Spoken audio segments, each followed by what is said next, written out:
Welcome to this edition of The Advance. I am Michael Quinn Sullivan, publisher of Texas Scorecard, sitting here with Brandon Waltons, Hello. who was about to share with me his thoughts on Baylor football, the Baylor student section, all sorts of things. But then suddenly Creighton started counting us down, and then Brandon decided not to say what he was going to say. That's okay. Well, you So know, we're going to be done with this in record time because I can't wait to get Brandon's hot take. And if you want Brandon's hot take, then you're going to have to tweet at him. It's not really a hot him, take. whatever. It just, didn't really. Okay, but I'm not going to put you on the spot Thank about you. Baylor football. Thank you. I have nowhere to stand. Fighting Texas Aggies, worst first half ever of all time. But then led to the biggest comeback ever. So yeah, I mean, most Aggies are happy about it. I was surprised to see you had sort of a negative take on it. Yeah, look, I'm so sick and tired of this talking point of, it was the biggest comeback ever. It shouldn't have been a comeback. This is an unranked team. Well, but that's what separates the team. I'm not even an Aggie. I'm trying to tell. I'm telling you should have been excited about that game. I was glad that we won. Okay. I was glad A&M won, but I suffer from battered Aggie syndrome. I admit that, and I'm still trying to figure out how we're going to pull out an 8-4 season. Despite being 10-0, there's still just that part of me that is relatively certain that's going to happen. Okay, so college football obviously going on. University of North Texas, for the first time since 1959, is now ranked. They're number, I think, 22. They are having their Board of Regents meeting this week, Brandon. Well, they actually had it last week. They had theirs last week. UT, who has fallen in the rankings after being number one preseason, is now they now lost to I can't remember who they lost to this weekend, but they lost this weekend. Georgia. There we go. Thank you. One of those other states, and but their Board of Regents meeting this week. UNT met last week. A&M met last week. Yes, Texas Tech as well met last week. This week you've got U of H, University of Houston, University of Texas. So basically all these universities, these boards of regents are getting those meetings in this week and last week ahead of course, the Thanksgiving and Christmas holidays. And so, and we're seeing a lot of action on these because there's been a lot of attention, as you know, Michael, and, in part because of some of the things we've been focusing on and putting a spotlight on. There's been a lot more attention, I would say, this year, and especially the last several months, on what these institutions of higher education are doing when it comes to things like not only DEI in schools, despite the fact that, of course, the legislature passed a bill to supposedly get rid of DEI. We're still seeing some of the effects of that take place, but also just more broadly, some of this radical curriculum that a lot of people are looking at and saying, well, why are we funding this? Right. So you have these boards of regents that a lot of folks we've many ways had kind of pushed themselves into something like irrelevance, and there had been a strong push, everyone involved, to make the boards of regents not relevant, despite the constitutional requirement they oversee the institutions. Past couple of years, some of the boards on their own have been reasserting themselves. And now legislatively, the boards have to reassert themselves. And it's been interesting to watch that shift happen as these, again, some of the boards of regents and some of the individual regents have been very much wanting to do their due diligence as the overseers, the government people appointed by the governor, confirmed by the Senate to come in and be in charge, and then the institutional push against that, right? But now legislatively, with the changes made, ending that kind of shared governance with the unelected left-wing faculty, forcing the regents to be involved. It's been interesting to see some of the institutions and some of the individual regents who have played I liked it when I wasn't really relevant, But you have places like Texas Tech, where you've got Cody Campbell, who is the head of their Regents Board. You look at Texas State, where the regents, the administrators, doing some pretty bold things. Even University of Houston. It's going to be interesting to watch what UT does, though, with some of these changes, because they've hired on a very reform-minded president. The new provost, very reform-minded. But they've got a lot of problems. Well, a lot of institutional problems, a lot of history there too. But I mean, you look at some of the, some of the recent events, like you said, that we've seen coming out of the university, some of the early signs, the fact that they're going in there trying to create a new, essentially this, I can't remember exactly what it's called, but essentially an academic statement, essentially what is their mission?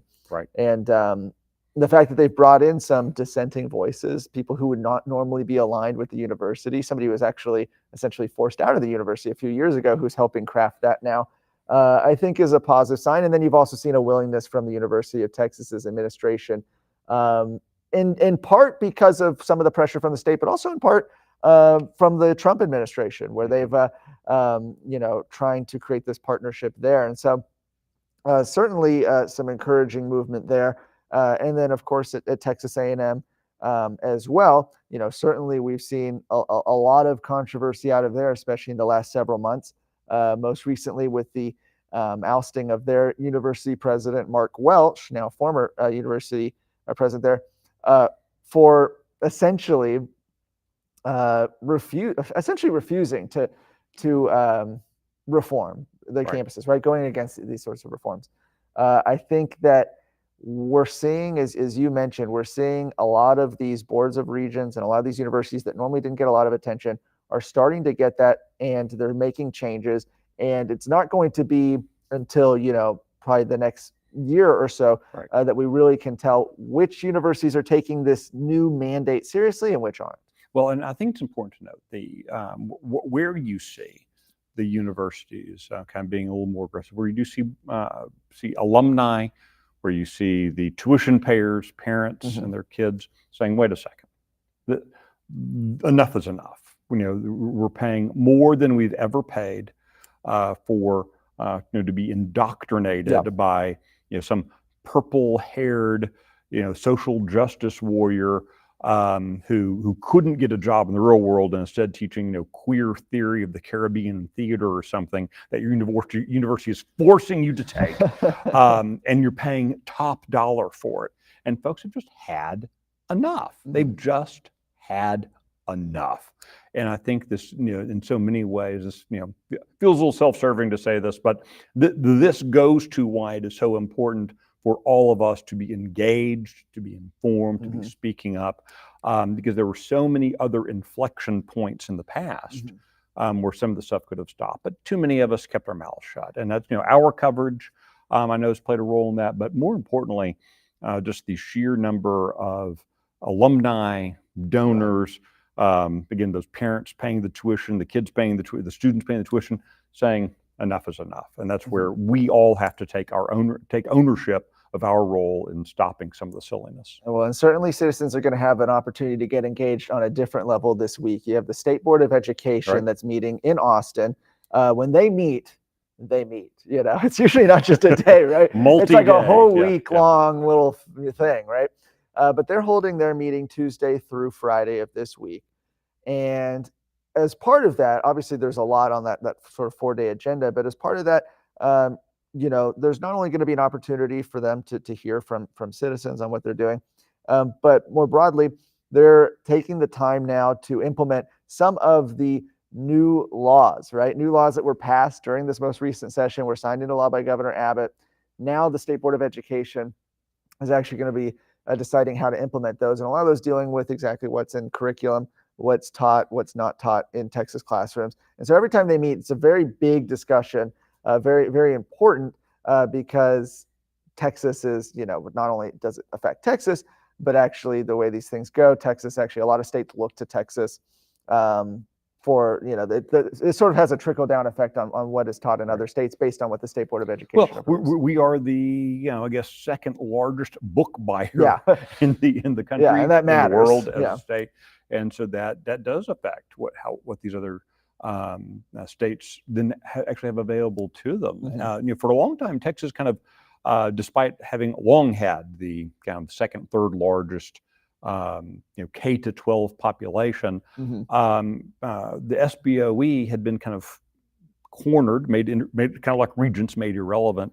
And in many cases, you saw the Texas Education Agency under previous management essentially the TEA and the local school boards letting California decide what was going to be the general shape of the push in those textbooks.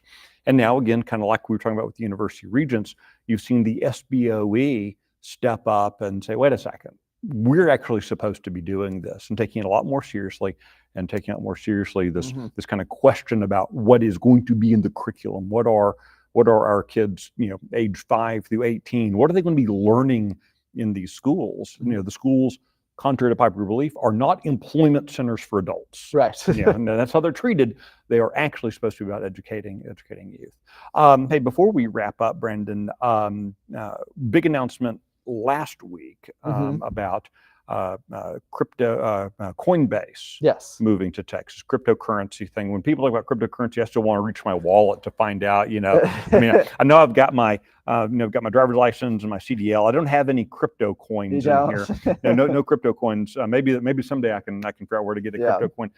But the Coinbase is moving to Texas. That's a very significant change for Texas in two regards: the financial impact, but also kind of goes to this kind of energy impact. We'll talk about both those real quick. Yeah. So, I mean, from a fiscal impact, look, it's a big deal. Texas has been making a lot of moves, especially pretty intentionally, I would say, these last couple of sessions, to make Texas a more business-friendly state, which I think Texas already had quite a reputation for. But if certainly nothing else, seen... we had a reputation accidentally and in comparison to California, Illinois, New York.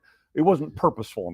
So you've seen a lot of the Republicans and Governor Greg Abbott be a little more intentional about this, whether it's things like creating the new business court as they did last session, or a number of these sort of reforms from the state level on down, particularly trying to compete with Delaware, where there's I think rounds to like a gazillion different corporations are all headquartered in some office building in Delaware because of their favorable or once favorable business regulations. Right. Well, as Delaware is apparently moving away from that, as we've heard people like Elon Musk, by the way, say, you have companies starting to move and find elsewhere to relocate. And so Coinbase is the latest of those. It's a big cryptocurrency giant. And this is a pretty big move, but it does open up a conversation. Now, Coinbase is just a company. They do the facilitating here. But it does open up a broader conversation about the role of cryptocurrency and the balance of that with what has been a pretty long-going discussion about Texas's infrastructure when it comes to our energy grid. And that's something Paige Feld's been doing a lot of writing about over the past couple of weeks, going to continue to write about that, where we see everyone acknowledged that because of kind of the generally AI, but also a lot of the crypto mining, things like that, require so much computing power that we're seeing these massive pull on the state's electric grid. And as we see this push with Coinbase moving here, that you're going to probably end up seeing a number of those companies that we're thinking, well, do we put our server farms in some other state or in Texas? Yeah. They're moving Google just announcing, I think, a $40 billion data center. And this is creating a push on Texas's electric grid. And so you saw this weird deal happen. Again, Paige Feld's been reporting about this. You can find the articles on Texas Scorecard. But we're a regional grid plan to strengthen the grid in the Permian Basin, kind of West Texas. The Electric Reliability Council of Texas, quasi-governmental entity, Public Utility Commission, a government entity, using that little regional space to then justify building out a statewide expansion in many ways to serve Google and these data centers and these various other high use energy consumers that in many cases, you'll have these centers using the same amount of energy in a day that hundreds of homes would be using. Yeah. And so a lot of questions, but then who's paying for it? How are we? Those are all big questions that seem to have been kind of pushed to the side in kind of the rush to serve these data centers rather than necessarily serve Texans. There's going to be some big questions coming up here in the next couple of years that all of us should be getting a lot more familiar with cryptocurrency and all those things. I'd also kind of put some of our minds towards what are the costs to Texas families, talk about affordability and all those other things this certainly plays into that. Yeah, absolutely. And looking forward to this weekend. We've got a new Real Texans episode coming up. Well, hope so. We'll see. We'll announce that when we have it locked in. But we've got Real Texans, and then the very special Real Texans next Wednesday, a special edition of Real Texans, where our culinary expert will be talking to us about how to prepare the meal. Other folks on staff talking about what they're thankful for. I think you'll really enjoy next week's Real Texans. Excellent. All right. So thanks for joining us this edition of The Advance. Look forward to catching you soon. Follow us on Twitter and all those other places. Adios.